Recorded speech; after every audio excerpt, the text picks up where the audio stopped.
Bom, vamos seguir aqui com o nosso noticiário. Olha só, ainda falando do juiz Sérgio Moro, a Folha de São Paulo informa nesta terça que o magistrado pode soltar uma nova sentença contra Lula no mês de outubro, o mês das eleições, né? De acordo com o jornal, o magistrado deve finalizar neste período o processo em que o ex-presidente é investigado por reformas no sítio de Atibaia. Pelo calendário das duas testemunhas de defesa do petista, ainda devem depor Dilma Rousseff e o cantor Gilberto Gil. Lula vai ser ouvido no dia 11 de setembro, data da agenda, né? Melhor dizendo, Lula vai ser ouvido no dia 11, data da agenda e divulgada pelo juiz Sérgio Moro. Os depoimentos mais bombásticos do processo foram marcados para o fim de agosto e o começo de setembro. Emílio e Marcelo Odebrecht vão depor no dia 29 de agosto. Léo Pinheiro no dia 3 de setembro. O advogado Roberto Teixeira e o dono do sítio, Fernando Bittar, no dia 5. O que você acha, Madu? Pode complicar aí a situação do ex-presidente Lula com esse... Claro, ele está preso, mas é mais um julgamento. E esses 5, muitas provas, no caso do sítio de Atibaia, né? Qual que é a tua expectativa e de que maneira isso pode interferir no próprio processo eleitoral, já que a gente vai estar no mês de outubro, mês das eleições? Pois é.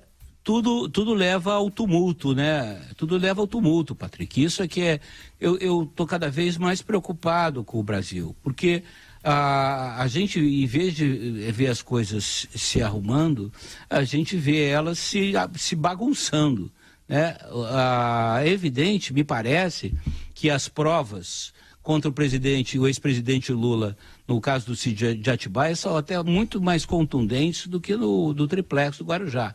Não que elas não fossem definitivas também, mas são até mais contundentes. E existem outros processos.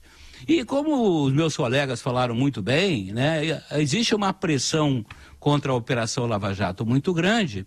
E a Vera, por exemplo, tem uma visão, e é respeitabilíssima, porque sou eu, para me contrapor à Vera, de que acha que, mais uma vez na história do Brasil, né, o mal vence o bem, né? O atraso vence o avanço.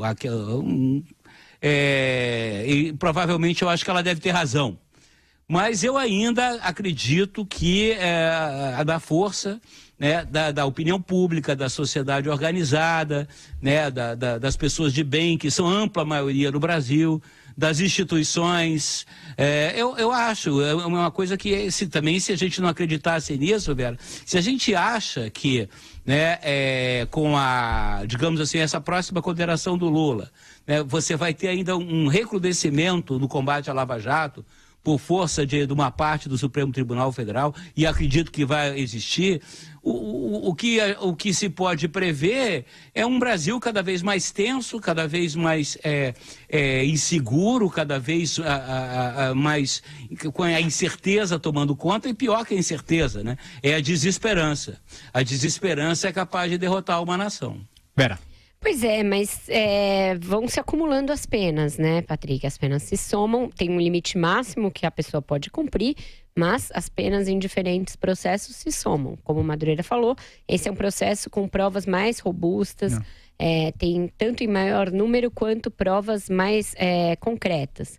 E já estava mesmo próximo do final, não há surpresa nisso, a gente sabia que provavelmente essa sentença coincidiria com a eleição. Isso é só uma reiteração de algo que já era esperado, já estava no radar, inclusive da defesa do Lula. Ao ouvir de novo o Emílio e o Marcelo Odebrecht, o que o Moro está fazendo é contornar a proibição para que usasse as provas da Odebrecht, da delação da Odebrecht nesse processo, que a gente até esquece, mas foi um outro revés que a segunda turma impôs à Lava Jato, ali atrás, há alguns meses.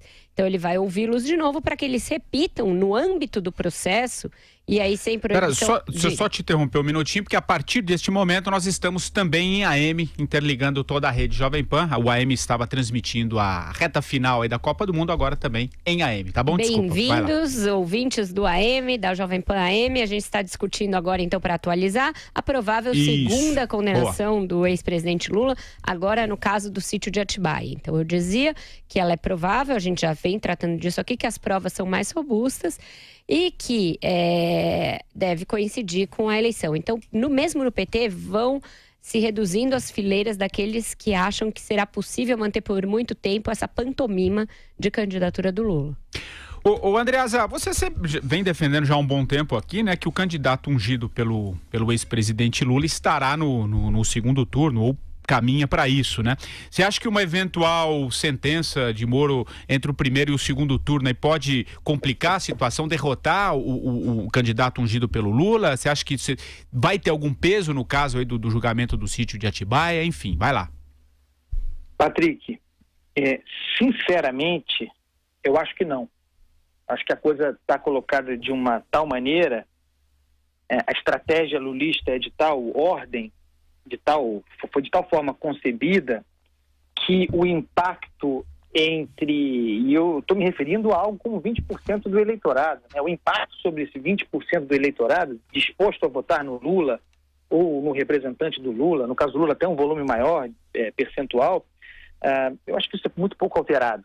Há uma narrativa construída que considera tudo isso de que nós falamos aqui, né, o processo, todos esses, mas especificamente esse de Atibaia, esse sim, farto em provas e no qual a defesa do Lula tem todos os direitos preservados, né, todo o trâmite correto, perfeito de um processo judicial, ainda assim a narrativa de que isso é uma mentira, uma fraude, uma perseguição política, isso tem influência sobre um percentual representativo da população brasileira, né?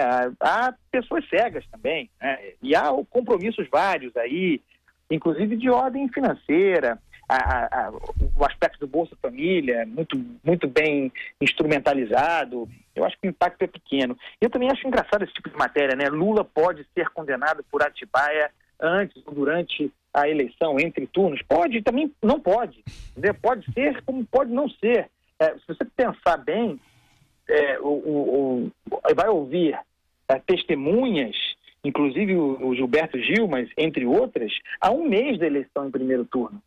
E uma vez concluído o período de depoimentos, há trâmites, há esclarecimentos a serem feitos, o processo ainda corre por um tempo antes da condenação em si. A gente sabe que as condenações do Lula, e eu não tenho aqui nenhuma crítica nisso, tudo feito perfeitamente. As condenações do Lula foram rápidas em relação ao prazo médio, de modo geral. Mas eu acho muito curto o prazo. Eu não acredito, espero que seja, mas eu não acredito que o Lula seja condenado por Atibaia antes da eleição.